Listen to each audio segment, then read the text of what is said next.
Hello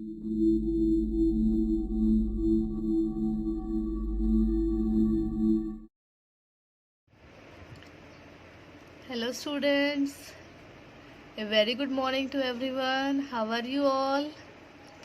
I hope आप सब ठीक होगे, सेफ होगे अपने अपने घर पर और अच्छे से पढ़ाई भी कर रहे होगे और अपने पेरेंट्स का ध्यान रखिएगा।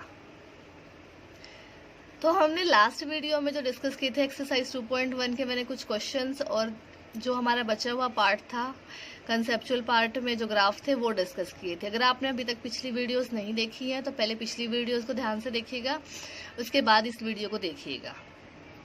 तो चलिए आगे स्टार्ट करते हैं।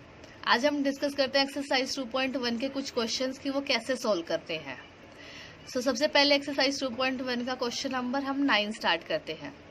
क्वेश्चन क्या है, find the principal value of cos inverse -1/√2। Principal value हमें निकालनी है, कोस इनवर्स -1/√2 की हमें क्या निकालनी है, प्रिंसिपल वैल्यू। सबसे पहले आपको पता होना चाहिए कि जो भी आपके ट्रिग्नोमेट्रिक फंक्शंस हैं उसमें जो जितने भी आपके ट्रिग्नोमेट्रिक फंक्शंस हैं, cos, sine, tangent, cotangent, secant, cosecant, इन सब की प्रिंसिपल वैल्यू ब्रांच कितनी है, हम किस रेंज में चेक करते हैं उनकी प्रिंसिपल वैल्यू। अगर जो वैल्यू आप सोल्व करोगे वो उसी रेंज में आ रही है, दैट मीन्स वो प्रिंसिपल वैल्यू है। अगर वो उस रेंज में नहीं आ रही है तो आप उसको उस रेंज में कन्वर्ट करोगे। उसके लिए आपको जो टेबल मैंने पिछली वीडियो में बताई थी उस वीडियो को देखिएगा अच्छे से और कोशिश कीजिएगा कि वो वैल्यूज आप याद कर सको, समझ सको उन वैल्यूज को। बाकी अगर आपने ग्राफ ध्यान से समझोगे तो आपको वो वैल्यूज याद करने में, समझने में इतनी प्रॉब्लम नहीं होगी। तो क्वेश्चन 9 में हमें कोस इनवर्स -1/√2। तो सबसे पहले let y is equals to, हम कोई भी y मान सकते हो, x मान सकते हो, कुछ भी मान लेना। Let y is equals to cos inverse -1/√2। That means cos y is equals to -1/√2। Minus symbol बाहर ही रहा, 1/√2 किस पर वैल्यू होती है, कोस π/4 पर। अब माइनस कोस π/4 है। अगर हम कोस इनवर्स की जो हमारी रेंज है प्रिंसिपल वैल्यू की वो क्या होती है, 0 to π होती है। यहाँ से अगर आप वैल्यू देखेंगे -π/4, लेकिन -π/4 तो वैल्यू नहीं लाई कर सकती, तो हम इसको इस रेंज में कन्वर्ट करेंगे। अब हमें पता है माइनस कोस π/4, माइनस कोस π/4 का मतलब क्या है, कोस हमारा कौन से क्वाड्रेंट में नेगेटिव होता है, सेकेंड क्वाड्रेंट में। और दूसरी चीज हमें वैल्यू भी सेकंड क्वाड्रेंट तक ही चाहिए, तो हम क्या लिखेंगे, कोस पाई माइनस π/4। हम इसको पाई प्लस π/4 नहीं कर सकते क्योंकि इसका मतलब हुआ हम थर्ड क्वाड्रेंट में चले गए हैं और थर्ड क्वाड्रेंट में नहीं जा सकते हम, क्योंकि हमारी जो प्रिंसिपल वैल्यू ब्रांच की जो रेंज है वो क्या है, 0 to π है। So cos pi minus π/4 is equals to cos 3π/4। 3π/4 इस रेंज में हमारे लाई करता है, तो इसका मतलब 3π/4 is the principal value of cos inverse -1/√2। Okay, next question 11 की बात करें। Find the value of tangent inverse 1 plus cos inverse -1/2 plus sine inverse -1/2। अब की बार हमें एक वैल्यू देने की बजाय 3 दे रखी है अलग अलग, तो हम इन तीनों को ही अलग अलग सोल्व करेंगे और फिर उनको ऐड करेंगे। तो सबसे पहले टेंजेंट इनवर्स 1 के लिए सोल्व करेंगे। तो let x is equals to tangent inverse 1, tangent x is equals to tangent 1। 1 किस पर होता है, वो π/4 पर। यहाँ पर ये मत समझिएगा कि हमने 10 से 10 काट दिया है, नहीं, हम क्या करते हैं, एंगल्स का कंपैरिजन करते हैं कि वो पर्टिकुलर वैल्यू वो कौन से एंगल पर देता है। तो ये मत कर देना टेंजेंट से टेंजेंट कैंसिल और x की वैल्यू आपकी π/4 डायरेक्ट है, ये चीज नहीं है। हम यहाँ सिर्फ एंगल्स का कंपैरिजन करते हैं, कभी भी एंगल्स कटते नहीं है ऐसे। Okay, so tangent inverse 1, x की वैल्यू π/4 और x किसके इक्वल था, टेंजेंट इनवर्स 1 के। इसका मतलब टेंजेंट इनवर्स 1 की वैल्यू क्या आ गई, π/4। इसको आप इक्वेशन फर्स्ट मान के लो। फिर हम सोल्व करेंगे cos inverse -1/2। Let y is equals to cos inverse -1/2। Cos y is equals to -1/2। फिर से वैल्यू क्या आ गई, माइनस कोस π/3, क्योंकि 1/2 किस पर होता है, π/3 पे।